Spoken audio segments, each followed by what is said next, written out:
So in the spirit of, who all went to the juggling act thing yesterday? Okay, so in the spirit of focus, I'm going to change it up a little bit. Going to give you a little tool here. So one of the techniques that I've used, learned at GE years ago, is called fist to five. Has anyone ever done that? Fist to five. Okay, it's a way of getting consensus. And the reason I want to do this with you right now is if you all are embarking on doing this with your organization, you're going to have to get consensus, people in the boat. Okay, so it works like this. Fist means I'm not in the boat. Five means I'm in the boat paddling. It's not like you majority rules. It's you do it all at once, so I can get a gauge of where you are. So we'll do this simple question. Fist to five. We're going to have pepperoni pizza for lunch today. So all at once. Let me see, and your relative agreement with it. So fist means I'm not in the boat. Five means yeah, I'm all in. So let's see. Fist to five. Pepperoni pizza for lunch. Okay, some fives. Ooh, we got a lot of fists here. Great. Are you all doing this on purpose? Okay, so here's how you do that. So why did you say five? I like pepperoni. Like pepper. Okay, great. And then so why did you say fist? Candy carbs. Candy carbs. Okay. So when you have that kind of situation, you say, well, what would it take to get you in the boat? So what would it take to get you at least on board with what we're having for lunch? Wow. Actually, not that much because I go off the diet quite a bit. Okay. All right. All right. So you're never going to get in the boat. So let me ask you. So what would it take to get you in the boat? I don't eat meat. So if we did vegetarian pizza, yeah. Okay, so then you say, okay, we're gonna have vegetarian pizza, we're gonna offer some greens for you, and then I'd say fist to five, we're gonna have veggie pizza, greens, and of course the standby. Let's see what we got here. Fist to five, let's do it again. So there's still got people not in the boat. Okay, what's gonna take to get you? You're a tough audience. What's gonna take to get you in the boat? I don't like just one meat, one everything. Okay, so we'll offer so you see how challenging it is for change? Yeah. Okay, so that's fist to five. And if you remember nothing else for this presentation, that's a great tool. And I've used that, and it's actually fun because when we've encountered roadblocks with change, I see my team members doing this. And if people are threes and twos, it's good. Even if I can just get you in the boat, even a one, because if you don't do that, what happens? They're not engaged, and even worse, they can sabotage, right? Well, I didn't agree with that. So you walk out of the room when you use fist to five, great technique, and we'll talk a little bit more about how that's used in the context of ISO. So I'll use fist to five again. Fist to five, I am an expert of ISO or Six Sigma quality tools. I just want to gauge the audience here. Fist means I've never heard of this stuff. Five means I'm a trained practitioner, certified. I just want to see grip. So we got some fives, some fists, some threes, some ones. Great. Who's our five? Who's our ringer? You're a five. So you're a trainer? There. Okay. There. Oh, nice. Boy, it's good to know. So see what I just did? I uncovered a lot of stuff now. Now I know my audience. Okay. All right. So in the spirit of what we experienced yesterday, what I was going to do, this is a great technique about, this is called slido.com. And we're just not going to do that right now because it takes a little time to get the data. But anyway, if you were to scan that QR code, it would take you to the website, and you could put in words about what's the first word that comes to mind when you hear quality. I'll just ask the audience, what's some words that come to mind when you hear quality, besides our auditor? Step above. Step above. Okay. Let's some more. Rules. Okay. Compliance. Customer Requirement. Yeah. HTM, yeah. Well, again, I'll share with you, I did this before. Let me just say that this can be done. I'm from Louisville, Kentucky, Norton Healthcare. We're the largest healthcare provider in the region, and we've done it. And thanks to the boss that hired me, I can tell you that we're on the other side of it. But when I've done this before, and again, the more responses are the same, but the larger the words get. So safety came out, meeting customer expectations, hard to demonstrate. I thought that was a very honest, kind of thing. Standardization, someone said utopia, efficient, and again, adding yours to that mix. Why are there so many different words that come to mind? Quality encompasses a lot of different factors. Exactly. Well said. Thank you. So it incorporates a lot of other concepts, and I would tell you that yes, in our case, we brought in Six Sigma, Lean, as well as some of the ISO concepts as well. Well, here's one way to look at the two quality tools. So I'm going to talk at 4 o'clock about Lean Six Sigma tools that we use as a result of our ISO journey. And so I look at it this way: the QM quality management system is kind of like the guardrails. Okay, if you've been driving around Southern California, there's some pretty curvy roads, so you need to know where the road is, right? And I think ISO has provided that for us. But in addition, you got to have steering control. You need to have tools say, turn right, slow down, and so on. So that's really what we've done a lot of in our journey is incorporating a lot of the Lean Six Sigma tools to give us guidance. And I can say it's been a very positive thing for us. So you need both. Just a little background on myself. So my journey started 30 years ago. GE was embarked with Jack Welch, did a lot of soft training, and that's where I learned that Fist to Five technique. And then over the years, I was trained by Michael J. Harry's group as a younger engineer. And over the years, I've taken their training and taken it to other types of companies. So shipping, believe it or not, we used Lean Six Sigma there. Health insurance, Humana was a big promoter of that. And then I've moved over into Norton Healthcare, where I joined a group that does Lean Six Sigma projects. And then during COVID, I moved over to the HTM world to take what I've learned and add that to ISO. So it's almost a full circle kind of journey. So I've moved from trainee to master, and I'm actually a certified master black belt trainer with Michael J. Harry's Institute, which has been a great journey. It was a 2-year journey, so long time. Okay, success strategy. So why ISO? While we chose to make the journey, I think you'll feel very similar. You'll say, yeah, I can connect with that. How does it work? There's a lot of mystery about it, excuse me.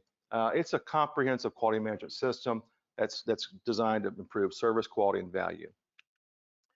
Some strategies to overcome inertia is, again, I was brought in to be the change agent.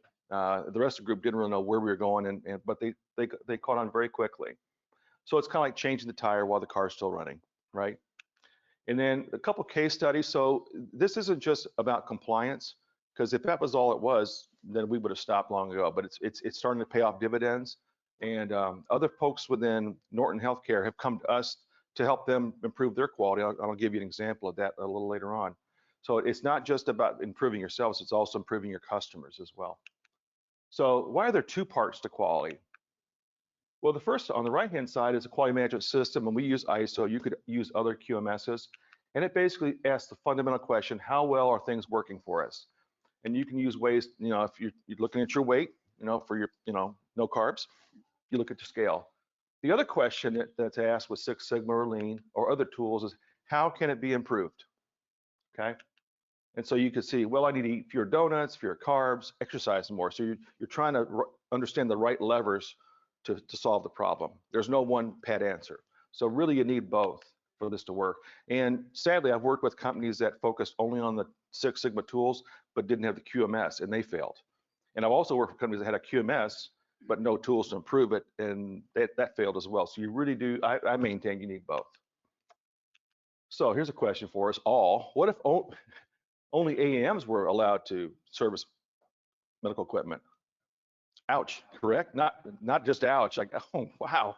And I really like this quote from Churchill: if you don't take change by the hand, it'll take you by the throat.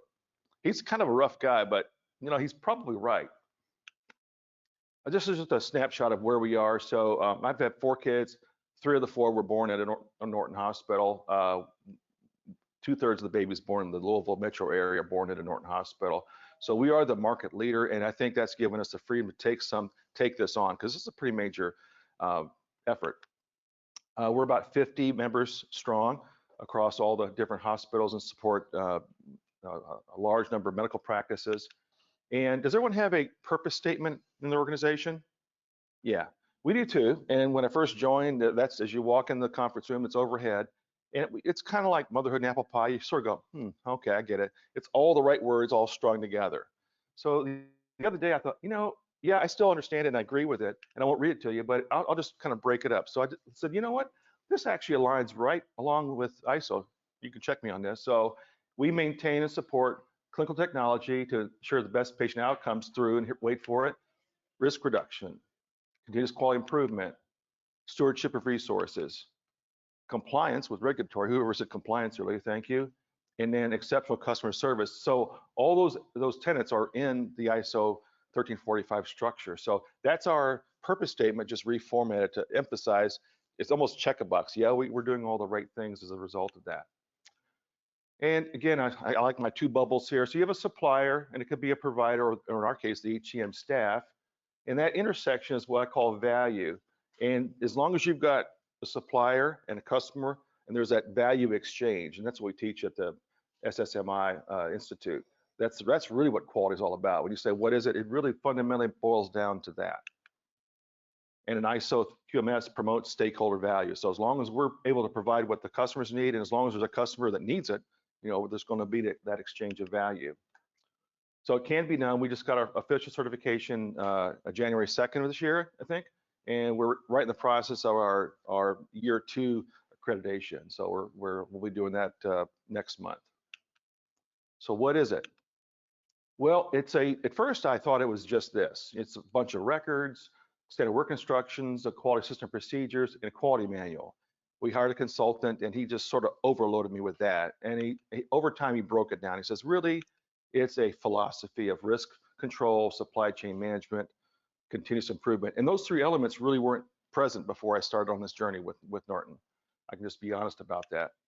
And it's a hierarchy of living documentation. So everyone have a CMS they use? Yeah. I would maintain that our CMS was pretty dead. In fact, it was so dead, it was off. And I forgot I talked to it yesterday about you have to know how much your equipment's worth. So I went into our CMS and found that 33% of our assets had 0 cost in it, which is really a problem when you're trying to tell management we need more resources, right? So it's a living documentation, not just a static one. And it's specific. So why 1345 versus ISO 9001? Well, it's specifically designed for medical and service providers. So it really fits us better. And it really, it follows the same tenets of quality in general. So first step is you document it, you create quality system procedures and standard work instructions and records. Then you do it. You follow the QMS as you've laid it out, and then you prove it. You say, well, how well are we working? How's it working for us? And then if there are gaps, you identify ways to improve it. So another tool that I'll talk about later is CAPA. Has anyone used CAPAs before? Corrective and Preventive Actions. We actually celebrate CAPAs because most of the time it's a chance for improvement. So I would maintain that embrace it because it's really great. And it follows along with the plan, do, check, act cycle very well. So again, what I really like about ISO, and I don't say that I liked it at first, but now that I'm on the other side of it, it really promotes the quality and it sustains the gain, all that kind of stuff. So why did we choose it? My manager, Scott Skinner, he did an S-bar with his leadership, and I'll just highlight some of the red words there. So there was nobody with QMS experience. So that was a situation in March of 2020.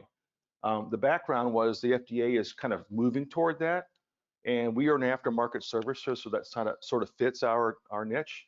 And after some analysis, he said, this is very complementary to the Joint Commission process. How many people use Joint Commission? I'm just kind of curious. DNV, anybody use DNV? Yeah, we use DNV, and I'll tell you that's probably the straw that broke the camel's back. That's the reason we chose it. It's because our Norton corporate decided to move away from Joint Commission to DNV, and I'll kind of give you some insights as to why we did that. And the recommendation was to proceed with this, to repurpose. There was an FTE that they repurposed and created a space for me, and that's my primary function, bless you.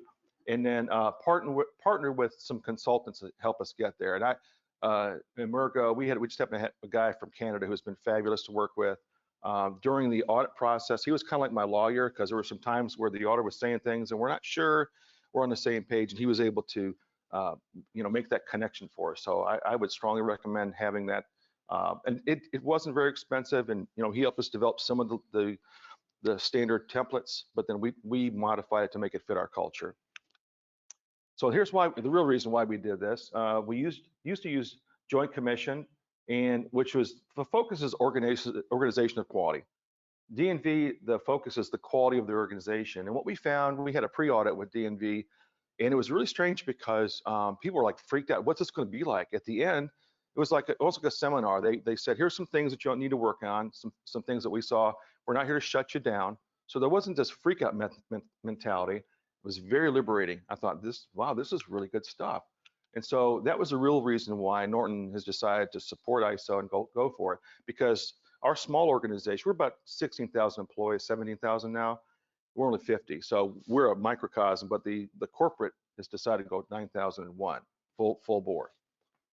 Some of the limitations of the traditional approach to audit, and I don't mean to throw shade on you, I'm just saying this is how we feel. Rules can sometimes feel arbitrary and punitive. There's a cram for the exam. How many people feel like they're cramming the night before, getting ready, scrubbing the floors and so forth? So there is kind of this, there's a rule book idea. There's fear. Do you all have fear? You know it's coming. You don't know exactly when. And there's fear. And there's also this just fix it mentality. It's a Band-Aid approach. So for this to be effective, you've got to be able to have something that takes into account quality, patient safety, customer satisfaction to keep it going. It's got to be sustainable. And again, we had our DNV audit this summer, and they came to our shop and they looked at our certification. It was like we were talking, well, what'd you do? What'd you have for dinner last night? I mean, it was not even an audit. They said, there's nothing to see here. It was a really good exchange. As an engineering student, I never had that feeling before where I could just sit back and I've already passed the exam without taking it. Just to show you how the two are linked together. Norton General is a general quality model for continuous improvement. Apologize if you can't read that, it's really tiny, isn't it? But those are the major tenets, starting with 4 through 10. And for 1345, again, based on medical devices, and it really ties into this idea of risk management, which was another culture change for us. And you can see how they're linked together, okay? So it's very synergistic, works very well together. So how does it work? Oh, well, this is us before. So do you all have forms? Yeah. Do you have standard work instructions? Perfect. Do you have policies? Yeah. Are they integrated? I see some, probably some differences there. Yeah, and that was us. So they weren't linked together, and that was really the big aha moment for us is this got to be active. And so when you have your CMS document, it's got to reflect all the way down to the test equipment that you use, the date you certified it, and so on. And that was like, what? We never had done that before. So right now we have records and SWIs and our QSP or quality system procedure. That's a new word for us. So before I got here, we had, they called it core competency. That was a binder about yay thick, and it's all the things you need to do to be an effective HTM guy, right? And the problem with that is it sits on the shelf, and the only time we ever use it is when you first start, and then when you do something wrong. So we go page 205, you're supposed to do that. So there was a real problem there, right? So now these things are somewhat integrated. So when we have issues, the system sort of bubbles that up. And so, and in the background, we've got Norton, and it looks like the gears are going the different direction, but the fact is they work together. Very, very integrated. So these are the 5 basic tenets here. First one is the ultimate goal is you have a quality control document or quality manual, if you will. Clause 5 is, defines your management responsibility. And so one of the things that we have never done before ISO is we had a formal, I don't know, it's about a 30-page document. We went through all the items with the management team and said, here's how we're doing. Here's some things we're not doing so well. But it's in our rules that we're going to meet once a year and go through that. Clause 6, excuse me, is all about how your training's conducted. And basically, the nice thing about ISO is you write your rules and you're audited against the rules that you wrote. So that's the best part about it. The last part, which is probably a lot more meaty than I expected, was about how do you define your product service development. If we were a manufacturer, this would be way more difficult, but since we don't do sterilization of equipment, that kind of thing is we just sort of hash those out. When we did the audit, we said these things don't apply, and the auditor said that's true because you don't do that kind of work here. So that was kind of nice. And then probably the thing for me, this is the lens that I see with the world through, is in quality improvement. So the CAPAs, when we see problems, when you see something, say something, and beyond that, document it so that you can find out what the root cause was, find a short-term solution, and then find a long-term solution. Because a lot of times we fix the short-term issue, and then we think it goes away, and guess what? It comes right back, right? And then the last most important thing, and I'm sure you all have legacy systems, right? HR's a legacy. There's lots of HR things. We didn't reinvent. We just basically grafted the ISO philosophy and tenets together with what was already out there. And that took me a while to get to that point because I thought I was going to have to rewrite everything. And our consultant said, no, if you have corporate policies, supply chain management, because we don't, I mean, we work with supply chain, but we do some things on our own contracts. You have SOPs, standard operating procedures. And that's probably what I would emphasize. So if it's an SOP, that tells me that's old, right? That's legacy. If it's QSP, it's new, okay? So I lived in Japan when I was a little boy, and I can't speak it, but I remember they had different, there's katakana, there's English, they kind of have old and new concepts all blended in the sentence. So that was the old concepts that still work today. So any questions about that? Is this what you thought it was going to be? Yeah, okay. So how did we implement it? So here's our resource. It's all about resources, correct? As I said earlier, we realigned the resource me. They brought me from the other department to do it. And I do have a record of doing this. I've saved millions of dollars using quality tools over the years. And my boss had seen me in action. I was doing a workshop, and he was one of the participants. And he says, Mark, I've got this job for you. All you got to do is apply for it, and you got it. And I was like, well, that's the easiest job interview I've ever had. So it was great. He said, oh, by the way, because I was like, oh, I don't know anything about this stuff. We've hired a consultant. We've just started the journey together. So he was our developer and advocate. You need both. And then my job was to develop senior leadership champions. So that whole Fist of Five thing, I had a leadership conference just for the leadership team. And it was so profound for some of them. They said, well, we should do this for everybody. And I was kind of waiting for the boss to say that. I said, wow, that's a great idea. So we did do that. So, but the first thing is, you know, like when you're in an airplane, you put the mask on yourself first, right? And then you put it on your child. Same thing. So we had to get all the leadership team on board because we had some fists in there. They saw this as just, oh, yet another whatever program. And, but we got them on board. And then once we did that, we rolled it out to the entire staff. So again, here's how the structure was. Scott made it important to the team that I was a direct report to him. And they also brought in an extra support person. There's a lot of documentation to get together for your supply chain. And so Jackie was really great in getting all that secured for our first audit. And then Scott gave me the freedom. I had no budget. He says, but we've got in Louisville, we have a great school just down the road. We had biomedical. We've had a couple of interns to help us out. The thing about, do you all use interns? Engineer, they're great, aren't they? Why? They got nothing to lose, right? And in my case, they were just wonderful to work with. They were fantastic. And so Jackie and I worked with our two consultants.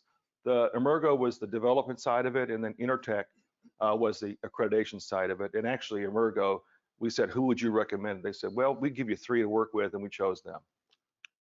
Okay. All right, so certification process. First of all, is conduct a gap analysis, and that just means walk the shop, go to the Gemba, as Al said. Develop a ISO compliant documentation, keep it simple, stupid.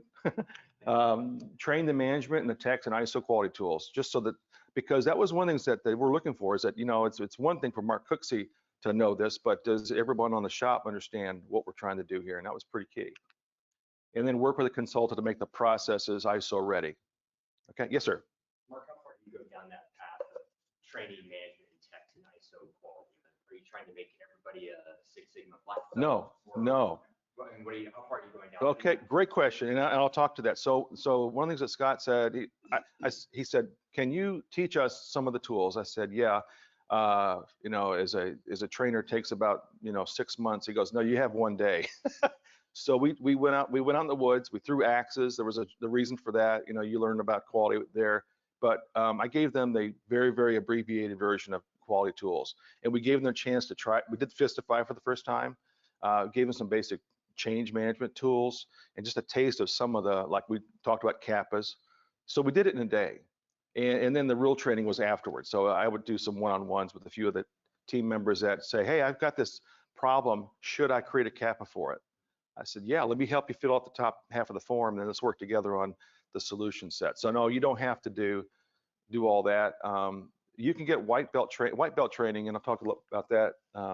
That's the other session. But white belt is kind of basic, learning the verbiage. So the answer is no. And I think that was good because my leadership team said, I want this and you got that to work with. So I had to get kind of creative with it. But we didn't try to make it overcomplicated. So that's kind of what I call the getting the things ready. I think I love your question. Keep doing that. That makes us much more engaging. So we had our audit to work with us. We had the certifying body, Intertech, do their part of it. We closed non-conformances because we did have a few, nothing major, but just a few things to clean up. The big one for us was in our CMS. We had, we document all the work you do on the device, and then we'd say we use this measurement device to measure it, and they'd say, well, which device did you use? We just said, oh, so you're telling us you need to start putting that in the record? Yes. And can we see the certification records and that? And so we had never done that before. It was easy to do because we just never thought that was required. We didn't really see the need. And someone said, well, what if you've been, working on all these pumps and it turns out the gauge was wrong? How would you know which pumps to go out and retrieve? That was, I never thought about that, So anyway, we did that. And then we received our certification just barely, very, very front end of this year. Mark, how long was that for you from step 1 through 8? Is that a 12 to 18 month journey? Yeah, and I'll show you kind of the breakdown of that. Yes. So anyway, you'd asked, what's your name? I'm sorry. Tom. So Tom had asked, how do you get things going? So these are our techs. We threw axes. They were like, what does this have to do with anything? But the light belts started going off, and I gave them the, in the normal process improvement world, you've got an expert who has all the answers, and they controlled the flip chart. And I said, I'm not doing that. I gave everyone sticky notes, and they wrote their own ideas, and I showed them how to do that. This afternoon, I'm going to plaster the walls with some of the examples from our retreat. So we just had our third quality retreat just a few weeks ago, and one of the things that we did different this year was I've been trying to teach Lean Six Sigma in a real way, and again, the boss said you have 2 hours. So I created a factory simulation with a really broken process, and one of the senior guys said, this is designed to fail. I said, can I write? Yes, it is, because it was not well done. They go through a couple of iterations of improvement, and they were like, oh, now we understand why you've been preaching 5S and one-piece flow and simple work instructions, blah, blah, blah. We did that just a few weeks ago. It was a lot of fun. But it's really cool because we have an imaging department, and we have the biomed side, and they don't really talk to each other much. And my boss said, you're going to put them in the same room? Yeah. So this guy is an imaging guy. He's looking at a pump. So think about the cross contamination or cross learning that's going on there.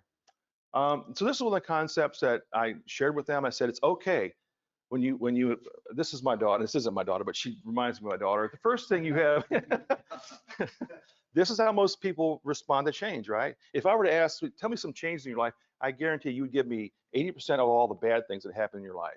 So the first thing that happens is there's what? ISO, and then there's anger. I hate this. And then I'm not doing this. I'm not in the boat. And there's finally, okay, there's acceptance, and then how can you help me? So that's Sarah. That's when Sarah comes to visit. And we still laugh about this, but what you're doing is you're creating a new language in your culture. Okay, why do things fail? Yes. Before you get too far is your deck available? It will be available, yeah. And at the end, I've got my personal email, mcooksey6@gmail. If you want to shoot me a note, I'll send this to you. No problem. Yeah. Okay, so why do things fail? Well, it's because, the example I was talking about the other day was so it has to be effective, it has to be accepted, and there has to be some rigor around it. So I was sharing this with someone I met at dinner the other night, and I said, what's an example of something that's not effective? The Hindenburg really was not effective, right? How about New Coke? Anybody old enough to remember New Coke? It wasn't accepted. Why? Because they took away the original. And then rigor, I was thinking about, has anyone seen the series called The Dropout about Theranos? If you have Hulu, you got to watch it. It'll come home. So I was telling this story, and the guy who's from Stanford, I don't know if he's here or not, but he said, well, I interviewed with Sonny, who was one of the characters. He said that he should go to jail. He's going to jail. There was no rigor. The the leader of Theranos bypassed FDA rules. I mean, amazing. So is there any reason things don't work? So we talk about that. We said it's got to make sense. It's got to be evidence-based, and you have to take the voice of all the customers. And then you got to work on buy-in. So that whole idea that's why I shared with you the Fist of Five. You have to test that and find ways to make that happen. It's got to be leadership sponsored. Does anyone ever try to push change when the leader didn't want to do it successfully? It's got to be aligned to the vision, mission, and values. And then with the rigor, you got to have a launch plan, a communication plan, education, standard work, all that. And we sometimes bypass that. Well, we don't need time. We're just going to send an email. We're making this change tomorrow. How's that working for you, right? And it's got to be easy to do the right thing. I can't emphasize, if you make it so it's easy to do this, it's hard to fail, then you've got it. You've got the rigor. And so, we use those Six Sigma tools, the methodology, and I'll talk about more in detail this afternoon.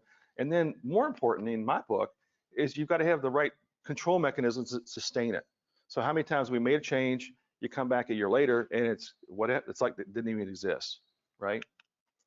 These are some of the tools that we I call these power tools for better decision making, and I'm sure you all have used this. You all use the sticky notes? Yeah? Yeah, and so what's the advantage of that? It facilitates brainstorming, and you write your own idea, and guess what? Your idea is the best idea ever, right? Do you all use multi-vote? Do you all know how that works?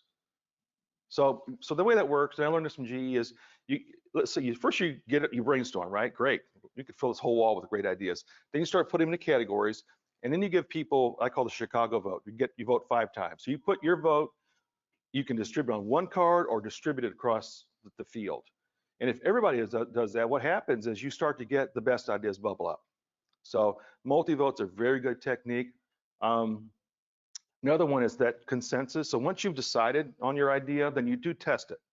And I had an example I can share a little bit later where I did Fist of Five when the key person was not in the boat, and it was his body language told me everything I needed to know. But I just said, Fist of Five, let's just test. And he did this. I went, oh, wow, we have some problems. Do y'all use the 4-block technique to bubble up your ideas? Another thing that you can do. So you have impact on the scale, low and high, and effort, low and high.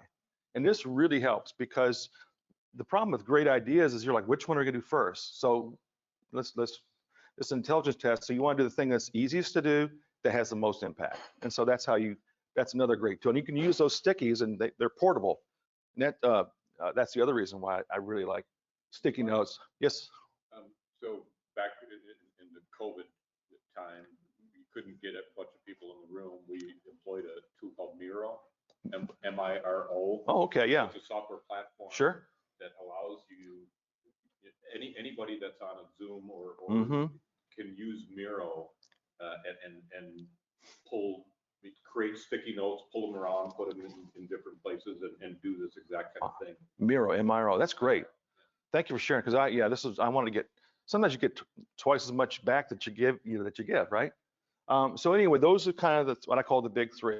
And I hope, and again, you could spend a week training in this, but I wanted to give you some heads up on what we used. The other thing is do you have running rules when you have your meetings? Do you ever take the time to do that? I would suggest that you do that. And we have rules. I used to have top 10 rules, and it was like, number 10, Mark's talking too much. No, we say everyone participates, right? And then respect for everyone, and then it's action focused. So I've distilled that down to 3 rules. And sometimes we used to post them, and when I would always point, if we're getting off target, and with HTM folks who are very, off the chart smart, we can go down rabbit holes pretty easily. And I'll just say, let's pull back a little bit. Fist of 5, are we ready? And that's another, are we ready to move on? And usually that person that talks too much, another technique you can use is just stand by them. They usually get a clue. Okay, so there's 2 parts of the quality system, QMS, and the tools. There's also, giving you a little sneak peek of this afternoon, with Lean Six Sigma, it's the best of both worlds. So you go to the Gemba, you go to the workplace, okay? You use your eyes to see. You see waste. Because could I see waste in your shops? Sure you could. You can come to mine and you see there's waste. And it's used through observation, and it's variations from a standard. So here's our standard work instructions, and Mark is going around that. Why? And that's really the opportunity. So that's the essence of lean. If someone, you meet someone in an airplane and say, that's it. That's really all it is. Six Sigma, a little different. You go to the data. So this, you go to the workshop, and this, you go to the data, okay? This, you look for variations that the customer feels. So like, was everyone's check-in experience good here? Did anyone have a bad experience checking in here?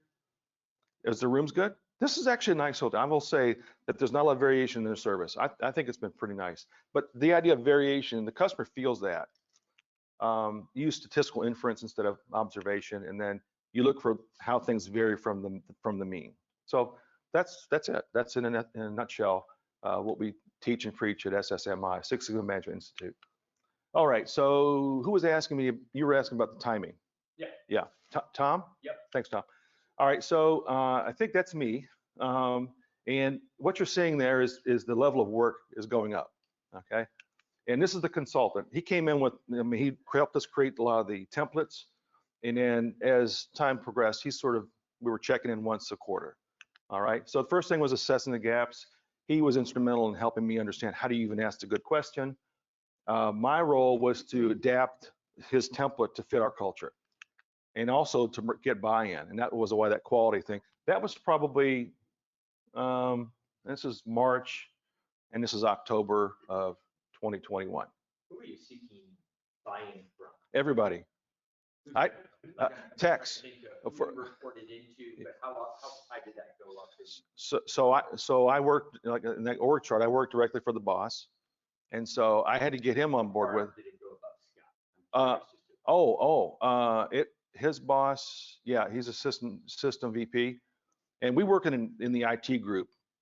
And the system VP, basically, he'd check in, but he basically trusted Scott, and Scott trusted me. Yeah, but no, I didn't have any reviews with this. It's kind of like, what was it, Charlie's Angels? I've never met the guy. I've heard him on a conference call. The older guys would get that, right? Yeah, so anyway, but it was implied, and I guess if I wasn't doing it right, I'm pretty sure I would know about it.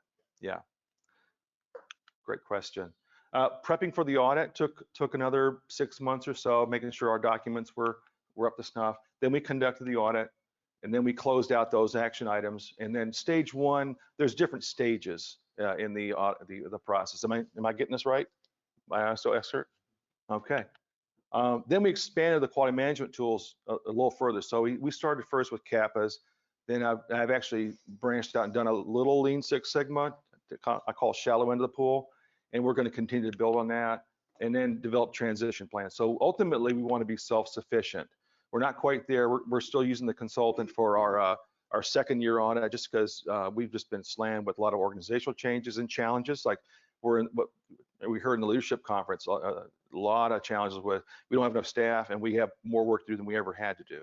So that's been a challenge for us. We looked at upgrading our CMMS. Sorry, Al, we did. But we've decided if we can get the data cleaned out, we're going to get more benefit just with what we have. So that was the kind of a key takeaway for me. And then I'll ultimately be co-leading the audits, and we'll have our team leads will become auditors as well. So that's in a nutshell. That's really about a 2-year frame.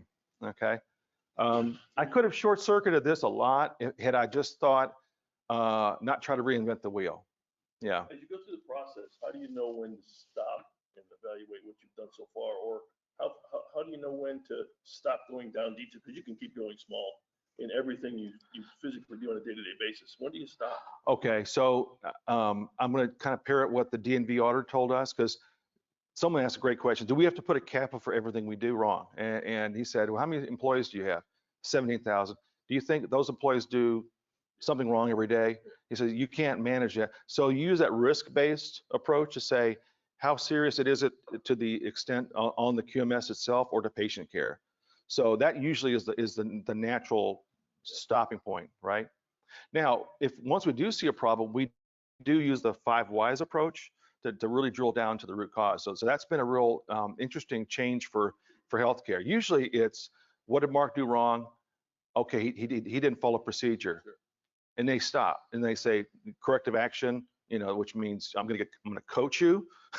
so no, that wasn't the root cause. There's something in the process that allowed Mark to sidestep it. It wasn't easy to do the right thing.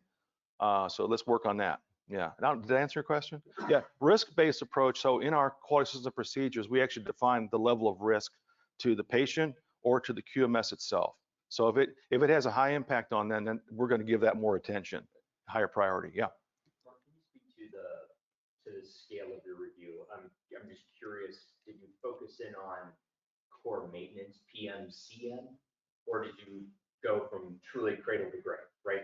When we're thinking about how we acquire the device to when we dispose of it. Oh, well, that was what I'll call legacy stuff in there. So we didn't have to reinvent that. So in our QSP, it says you shall have a maintenance process that's well defined. And we wrote that rule, and so the auditor says, can I see that? And you look at our system and all the standard work instructions there, and then also our core competency binder process. So you just have to be able to find it, right? Yeah, I think someone told me, I think our auditor says, if someone asks you a question about anything in your shop operations and it takes you more than 50 minutes to find it, then that'll be a finding. So that's actually a good thing to know. It says you don't have to be, that much of an expert. They just want to see, is there evidence? That's really what they're looking for. Correct me if I'm wrong, right? You said you did this. Can you just show me the proof that you're doing that? And that was as simple as that. Most of the time, the auditors never went that deep into the weeds. They're just saying. The biggest difference I found between Joint Commission and DNV just wants to see that you're doing what you say you're doing. That's exactly right. Yes. They want to, yeah. tell you what to do. They Yeah. want to see you're doing what you say you're doing. Right. And you can prove it with records.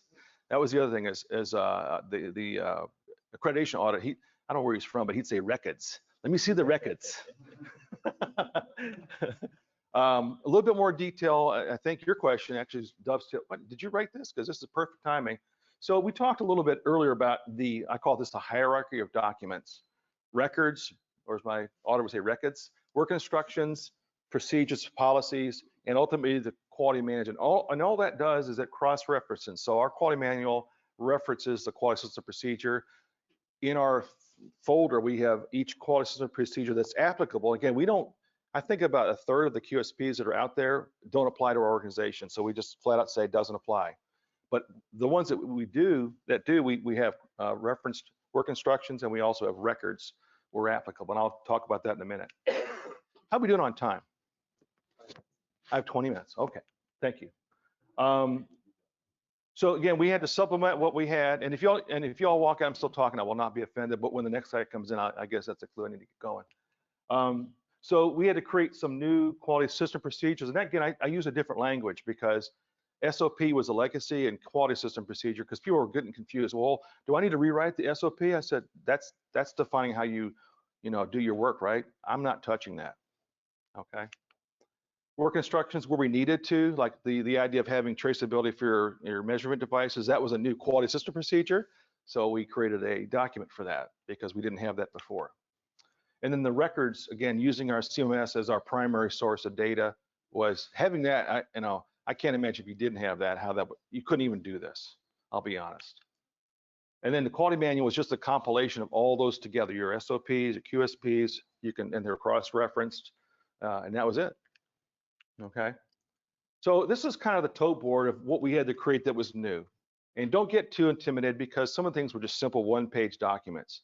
Again, our consultant was great because I was overthinking this. He kept saying, you're overthinking this. And it, You guys use the Merkle, right? yes. We use the Merkle too. Yes. So I think they're over prepared. Yes. They help you like from Oh yes. way too many documentation. Yes. And later we found like, oh, this is what we need, so we reduce it. Correct. Yeah. So. It took me, yeah. Again, I think our consultant was dealt with manufacturing companies, and I kept saying we're not a manufacturing company. So it took probably 2 or 3 months for us to speak each other's language, and I had to learn his, and he had to learn mine. But you're right, it was drinking from a fire hose, right? It was overwhelming because he's very knowledgeable, and I'd ask a simple question, and I'd get a very detailed, I call it a web search answer, right? And so too much information sometimes. So yeah, you got to be prepared for that, and just be, put your foot on stand your ground, say, look, this doesn't apply. Yeah. So again, I talked about this earlier. I call it keep it simple system. So we built new where applicable, and then we leverage existing infrastructure. So it's the power of and. That's another change management tool, by the way. Hey, Mark, great idea. I love your suit. You know, tie looks nice, but what did I just do? I erased everything I said. So I said, hey, Mark, nice suit, nice tie, nice suit. And if we could work on your breath, I think we could go places, right? So the power of and is really powerful. So when you're giving feedback to someone, that's how the power of and. All right, that was for free. Okay. I'm the only one in the front row. Sorry about that. I had my starter copy already. All right, so this is our internal website. It's called SharePoint, and you can go right to that box there. And from that, I was really overthinking this. I was thinking we had to buy a whole, you know, ISO documentation system. And what Jim Craig, who's from Emergo, said, he goes, no, Mark, just create file folders. You have a file folder system? So we got 4.0 is quality management system. 5.0 is management responsibilities. Remember that slide which had all the network stuff? So then we started that. And actually this worked for our team too, because this is our primary source of entry into our department. Okay. So once we did that, then we have the clauses, those are the folders, and then you have documents within them. So you have forms, these are the standard forms that they gave us, the system procedures relative to each of those clauses, and then the records that apply, that support it. And so for me, when I get audited, he'll say, let me see the records, and I go right into that, said, there it is. And he checks his box and moves on. And then within that, so if you were to click on records, you'd see the applicable records relative, you see how it all dovetails in? Okay, much simpler. I wish I had thought that out initially. Yes, sir. Specific question here, how do you manage revision control and something like that where there's open, anybody has access to it? Yeah, it's very rudimentary. I came from appliances where you had rev levels, you change a screw, you could trace it back. No, we weren't really not that complicated. We've just started the change request process. So again, a baby step. So we have a simple spreadsheet which just has a list of the document and its rev. That's it. So we use a lot of spreadsheets. You know, Excel's our friend. Yeah, and we may go to something more complicated or not. You know, we've been cut pretty significant with budget. I don't know if you all have, but our budget got whacked big time. So anyway, does that answer your question? Yeah. So again, keep it simple or use the keep it simple system. All right, so in the last few minutes, I'll just talk about some of the benefits. We've created a quality mindset, which is really cool. We see complaints and audits as opportunities for improvement, OFIs. Scott was really key about no excuses. The tendency at first was we'd have a problem with the audit, and they were like, we argued with the auditor. That doesn't apply. And then we finally realized, no, he's giving us a hint. The whole thing about the measurement devices, we said, we just got to track this stuff, guys, and they did. We were training in some new tools, root cause analysis, which actually was pretty easy to do since that's what you all do all day. I mean, it was like recognizing you guys aren't you all problem solvers? Yeah. We're just doing it at a system level. Some of the new tools. So again, you were asking about how do you deal with the glut. So again, an opportunity for improvement. We want to hear those, but they're going to be lower on the priority. If it's going to have a minor impact on the system or on the patient, and there's verbiage we've created to distinguish that. Major, death. I hate to say that, but yeah, you want to be able to, on our CAPA form, the first thing besides your name and the date is what's the severity level. It's either minor, major, or OFI. Okay. And then one of the outcomes, which I was real pleased with, after we did our first quality conference, I gave everyone a link to this particular organization, and 75% of the staff, not just the leaders, but they sent me their certs. It's a great entree into it. It's free. They give you a 20-page document. You read it. You take the test. It's 20 questions. It's the Council for Six Sigma certification. I think it's a little clunky to get in. I would love to give them feedback on that, but the bottom line is it was really for me to see actually the leadership to do this as well, because I'm not the QMS. I am not the QMS. The QMS is the QMS, right? Okay. Do you all want to take a picture of that? I'm sorry. You want to? I'll go back. Oh, okay. Ready?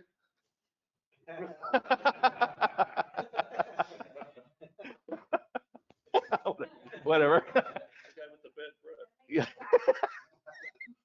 All right. So this is a CAPA. This is a little different for us. So first things, you create the record of the issue. So it's meant to. You don't have all the answers. Basically, something happened. Let's create a CAPA. Then we assign it for investigation. It makes a lot of sense. So I might see it, but I might assign it to you for follow-up. And then you're going to look at, well, what can we do short term? Hey, we had a hazardous waste spill. Well, you want to put the pigs out, right, and contain the flow. But that didn't solve the problem long term. So long term, what could we have done to prevent it? And then there's a period of time, not defined, but usually 60 days. You go back and say, did we finish it for good? Okay. That seems so straightforward, but a lot of organizations don't think to do this. So the CAPA is not that mysterious, but use it in that order. Okay. All right. So and non-conformance can come from your customers. It can come from vendor. We had recall issues. We have a vendor that we were seeing a spike in a certain replacement on a very expensive part. And we created a CAPA and sent it back because this is a design flaw. You all need to figure out what's going on here. OFEs, again, people have lots of great ideas and we have a way to communicate those ideas. Visual management, material cost savings. So that, again, the pathways in come from different areas. Okay, Tom, you'd asked about the timeline. Okay, so this is where we are in 2022. And next year we're going to be conducting auditor training with UL. And then we'll have our third conformance audit, or excuse me, our third surveillance audit. And then hopefully 2024 will be self-sufficient. Okay. So this is what we accomplished this year. We are ISO certified. We passed a DNV audit with 0 NCs, which was awesome. We have yet to do our conformance audit next month and a surveillance audit. And what they're going to do, they've broken down the audit they sample different departments. So they're going to sample downtown in our imaging group this year. Next year, they'll go to one of the satellite hospitals. So they don't do it. Someone's asking how you get your hands around this. They broke it down for us to make it more manageable for us and for them. Okay. Okay, I have time to go through some case studies. Can I do that with you real quick? 10 minutes? 8 minutes? Okay, well, I'm going to flip through. So has everyone done 5S?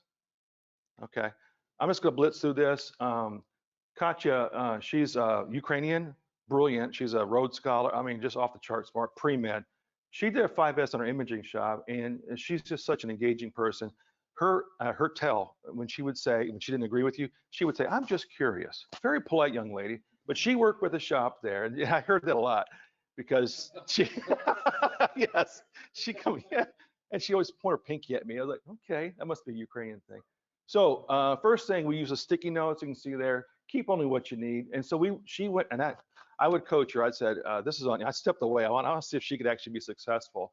And she worked with these old timers, and we discovered 2 things. There was an exit and there was also a desk. So we didn't know that before. So she worked with them every day. So we call that Main Street. So we did the same idea with your desk. So I was working with one of the other techs who after our first quality conference she said, can you 5S my desk or my workstation? Well, sure. And she had a hard time getting rid of things. I said, there's a woman who does, her name's Marie Kondo. Ever heard of her? She's an organization guru. And she says, thank it for its usefulness and then say goodbye to it. And so she had a big dumpster by her workstation. And same thing here. Thank you, and then get rid of it. All right. Katya didn't stop there. That looked pretty well organized, but they've gone a little label crazy. So, this is a recent picture. So 2 years later, it's still there. Organizing the tools. There's if you Google Kaizen foam, look for it. It's really good stuff. It's actually multi-layered laminar. And so if you have odd shaped tools, you can cut deeper layers. It really works well. This is what I call the elf on the shelf. How many places people have ladders everywhere? And they sort of show up, right? So we said, well, let's find a spot and leave it there. And so they've gotten over their bad selves. So I was real pleased there. Auditors look for this. so we organized that. That's the warehouse. So those are all, they didn't even know what they had. So she helped them with that. She went after what I call the supermarket, organized all their regularly used supplies. And then what happened, this year we had 5S fever. So at our quality conference, I asked the technicians, we did the quality training, which I conducted. I said, you know what, it's more informative if you would share some of your best, and I'd already taken pictures. And I said, would you mind talking about what you did in the imaging shop? This is our downtown office. We have an IT group, and they organized the same person that helped organize. She organized all her, and they're all working too. That's the best part, is they're plugged in, ready to serve. So it was really great to see 5S figure catch on. So that's the first case. So any questions about that? Go nuts on it. I mean, just keep saying, well, it's like I got a screw and I'm gonna find all the screwdriver, I'm gonna find all the screws, right? This was interesting because this is a customer complaint.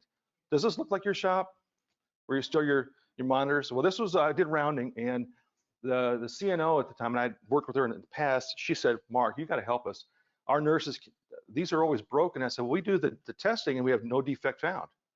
So they're fine. Well, something else is the accessories. Why don't you guys start ordering the accessories? Do you all order the accessories? Do not.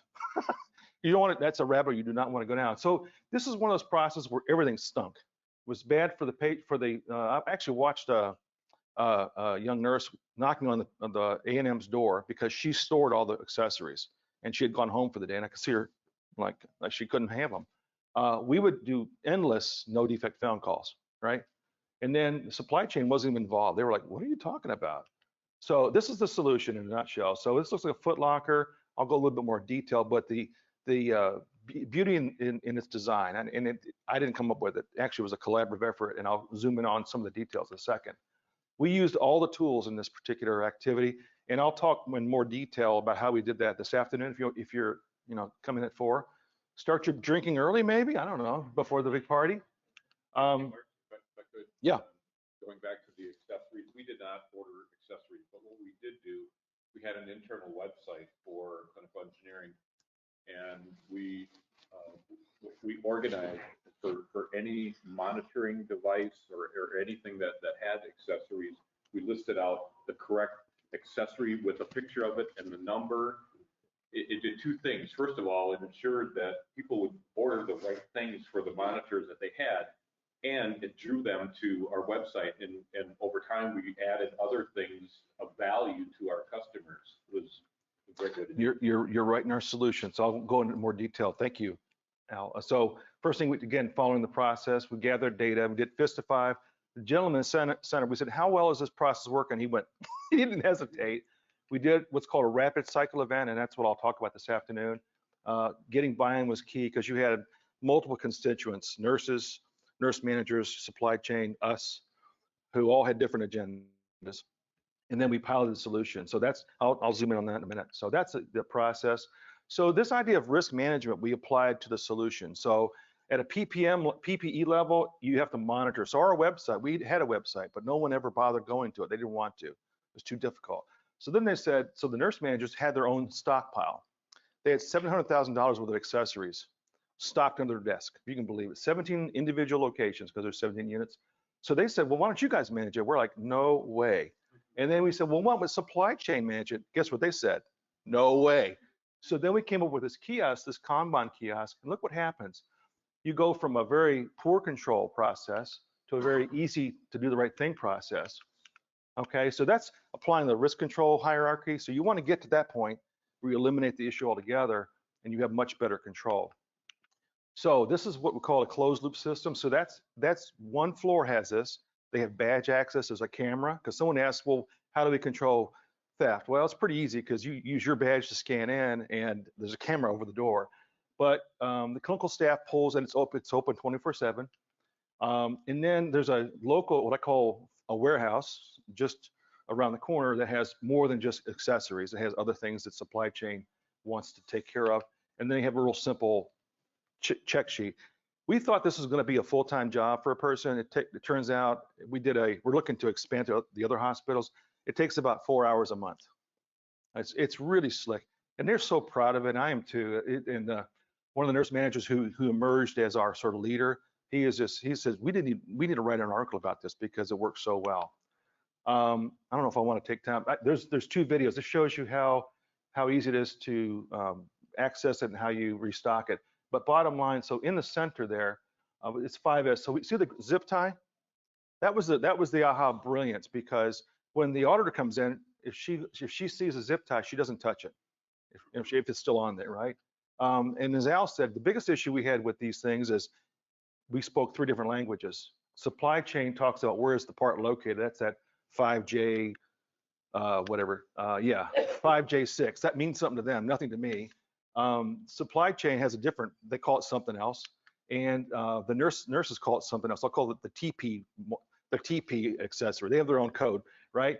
And there was no, we call it a golden sample. So we actually put the sample of the part inside that plexiglass thing, and it's actually been snipped, so you can't use it because someone took the golden sample. We're like, well, shoot, man.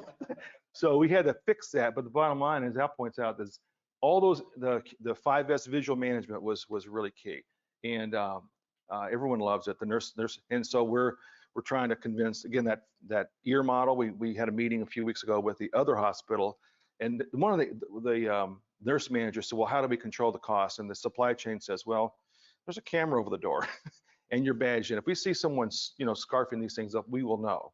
So that sort of kind of quieted her fears there. So that's that example. Again, it was a customer issue that turned into an opportunity for improvement. Everybody won. Everyone benefits from it.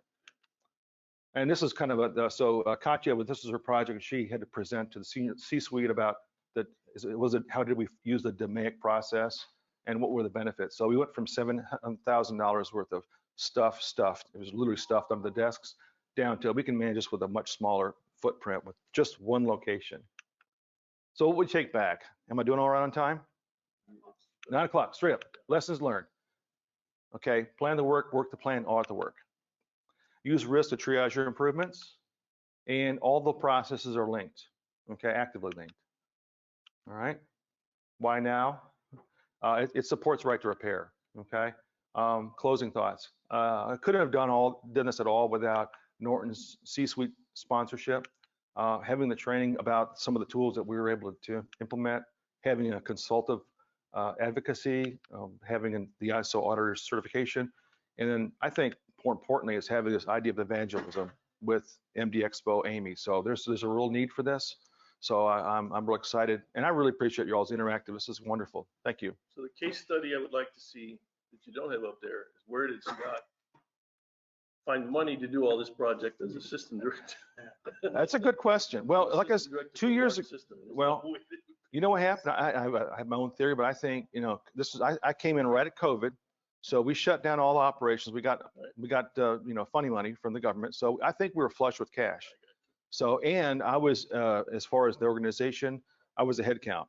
So getting someone either trained up so they can take that on, or, carve out part of the job so they could do that. I think that is how you got to have someone like me, not like me, but someone in that role that can sort of bust through all the barriers. Yeah.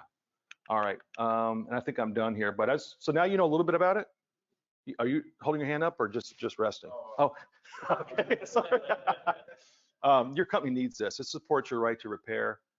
Again, use those resources as I laid out there. Think about the ear model.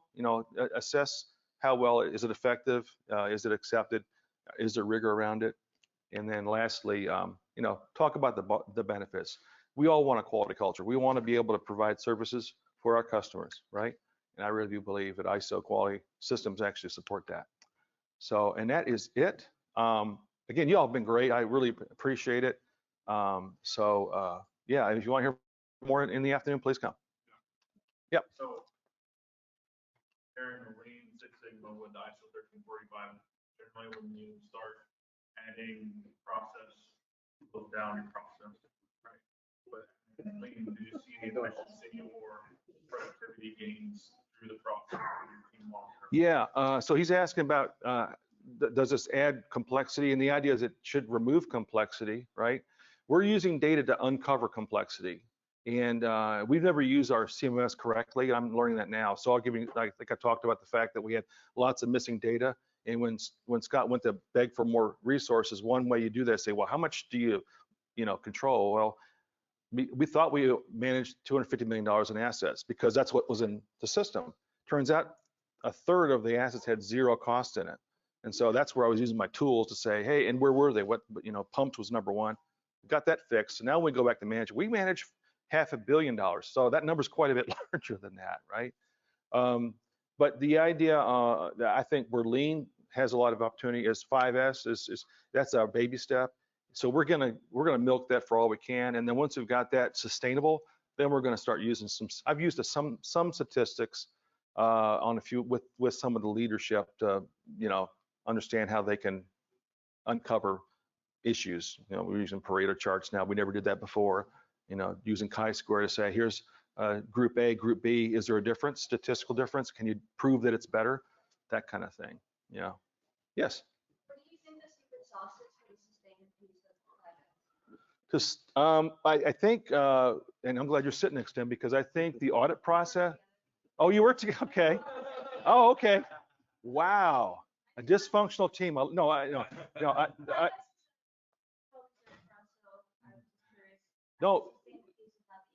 You're right. That's exactly right. So we're going to incorporate a 5S. I've got a spreadsheet of a 5S audit that you can. We actually did a 5S.